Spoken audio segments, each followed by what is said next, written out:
महान दिमागहरूले विचारको बारेमा कुरा गर्छन्, सामान्य दिमागहरूले घटनाको बारेमा कुरा गर्छन् र साना दिमागहरूले मात्र मानिसको बारेमा कुरा गर्छन्। नमस्कार सम्पूर्णमा, आज म तपाईँहरूका सामु हाम्रा समाजमा डडेला जस्तै फैलिरहेको एउटा नराम्रो बानी, अर्काको बारेमा नराम्रो कुरा गर्ने वा कुरा काट्ने प्रवृत्तिका बारेमा केही कुराहरू भन्न गइरहेको छु। मानिसहरू प्राय फुर्सद पाउने बित्तिकै अर्काको कुरा काट्न बस्छन्। कसैले के खायो, कसले के लगायो, कसको घरमा के झगडा भयो, यस्तै कुरामा हाम्रा अमूल्य समय खर्च भइरहेको हुन्छ।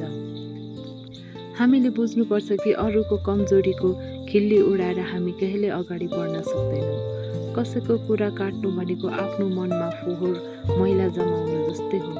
जब हामी अर्काको बारेमा नराम्रो सोच्छौँ र बोल्छौँ, तब हाम्रो आफ्नै सकारात्मक ऊर्जा, पोजिटिभ एनर्जी नष्ट भएर जान्छ। संसारमा कोही पनि पूर्ण छैन। प्रत्येक मानिसका आफ्नै सङ्घर्ष, समस्या र कमजोरीहरू हुन्छन्। कसैको ढाड पछाडि बसेर उसको आलोचना गर्नुभन्दा यदि सक्छौ भने उसको अगाडि गएर उसलाई सुधार्ने सल्लाह दिनुहोस्।